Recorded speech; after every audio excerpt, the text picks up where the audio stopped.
बाहर फट फट फट की जोर से आवाज हुई।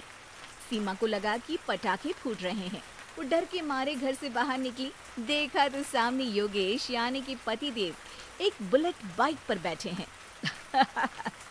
अरे डर गई क्या? बाइक लेकर आया हूँ तुम्हें घुमाने के लिए। सच में? मुझे लगा पटाखे फूट रहे हैं। अरे पटाखे भी फूटेंगे और मिठाई भी बचेगी। माँ को तो बुलाओ। माँ भी बाहर आ जाती है। अरे योगेश बेटा, इतनी जल्दी आ गया? और ये गाड़ी किसकी है? साहब की है? हाँ माँ, तुम्हारा बेटा साहब से कम है क्या? मेरी है। अरे बेटा, इतनी बड़ी गाड़ी ले ली, इससे तो तू घोड़ा ही ले लेता। महंगी पड़ी होगी ना? माँ महंगी सस्ती छोड़ो और मिठाई लाया हूँ, गांव में बंटवा दो। अरे बंटवा क्यों दो? पीछे बैठो, गांव में बांट कर आते हैं। सब खुश थे। योगेश गांव के बाहर एक कोयले की खदान में मजदूरी करता था। मेहनत और अकल से उसने वहां ठेकेदारी का काम सीख लिया और सूझबूझ से ठीक ठाक पैसा बनाने लगा। गांव में बात फैल गई कि योगेश के घर धमाका गाड़ी आई है। ऐसी गाड़ी पहले कभी किसी ने गांव में तो देखी नहीं थी। योगेश और माँ गाड़ी से वापस घर आ जाते हैं। बेटा, बाबूजी ऊपर से देख रहे होंगे और आशीर्वाद भी दे रहे होंगे तुझे। वो होते तो उनको भी घुमाता माँ। पूरे गांव में नाच नाच के मिठाई बांटने जाते। जैसे मैंने नाच नाच के बांटी थी जब वो अपने लिए एक साइकिल लेकर आए थे। बस बस, बाबूजी दो बात भी सुनाते कि फटफट वाली फटफटी ले आया। सीमा आगे कहती है, अपने लिए तो ये गाड़ी ले आए और मेरे लिए? अरे ये गाड़ी तुम्हारे लिए ही तो है। पक्का मेरे लिए है? अरे पक्का तुम्हारे लिए है।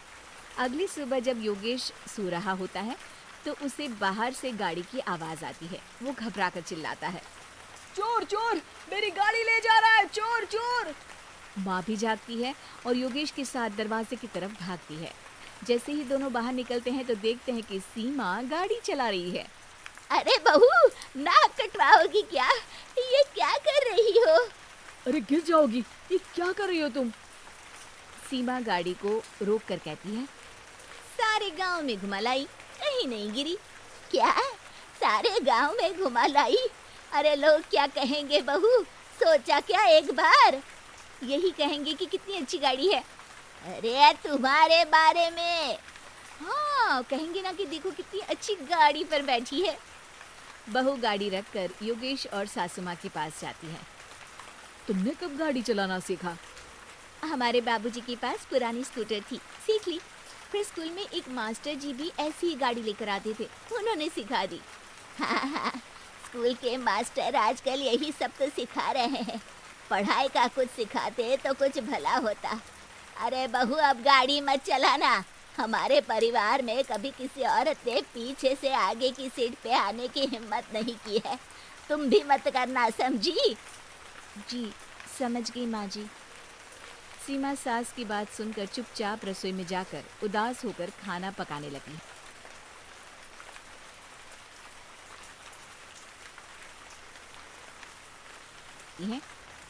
अरे बहू को थोड़े अच्छे लक्षण भी सिखा दो। गाड़ी चलाने निकली थी, गांव की मर्यादा का कोई ख्याल नहीं है। वही तो। अरे पैसे आने लगे हैं तो क्या मतलब कि किसी रीति रिवाज को नहीं मानोगे? अरे समाज में रहना है तो समाज के ढंग से ही रहना पड़ता है। अरे लाज भी नहीं आई बहू को? चूल्हे चौके से निकलकर सीधे गाड़ी लेकर चौराहे चबूतरे नाप लिए, फट फट फट करते हुए। अरे कुछ कह देना उसे। अरे ये क्या कहेगी, बूढ़ी सास है, इनकी थोड़ी ना चलती होगी घर में। हाँ, बहू की नहीं चलती होगी, मर्जी भी और गाड़ी भी। सास सब सुनकर घर आती है और बहू को चिल्ला के बुलाती है। अरे नाक कटवा दी सबके सामने गाड़ी चलाकर। औरत जात गाड़ी नहीं चलाती। शहरों में तो 4 पहियों वाली गाड़ी भी चलाती है और हेलीकॉप्टर, हवाई जहाज भी। शहर में थोड़ी ना रहती हूँ मैडम साहिबा।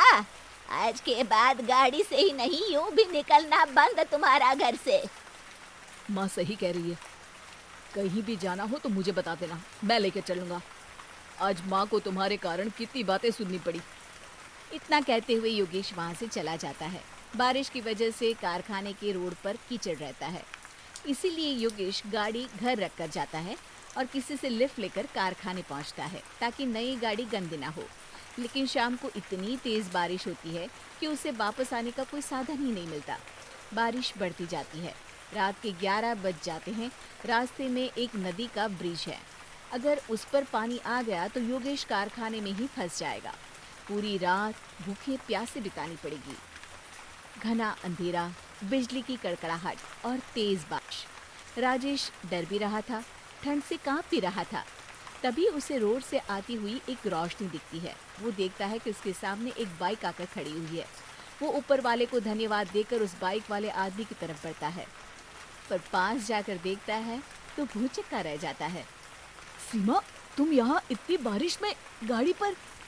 पहले बैठो तो, नदी ब्रिज पे आ जाएगी तो जाना मुश्किल हो जाएगा। योगेश गाड़ी के पीछे बैठता है। सीमा गाड़ी चला रही है। मैंने तो तुमको पहचाना ही नहीं। गाड़ी की आवाज़ तो पहचानी होगी ना। अरे पर मुझे नहीं पता था कि तुम आओगी। अच्छा किया कि तुम आ गई। माँ नहीं आने दे रही थी, पर हमेशा पति पत्नी की रक्षा थोड़ी ना करेगा, पत्नी को भी तो करनी चाहिए। योगेश को सुबह अपने किए पर पछतावा होता है। उसकी आंख में आंसू आ गए जो बारिश की बूंदों में बह गए थे। उसके बाद सीमा को सास ने और योगेश ने खुशी खुशी समाज की सीमा लांघने की मंजूरी दे दी। अब वो जहाँ भी जाती फट फट फट गाड़ी पे ही जाती।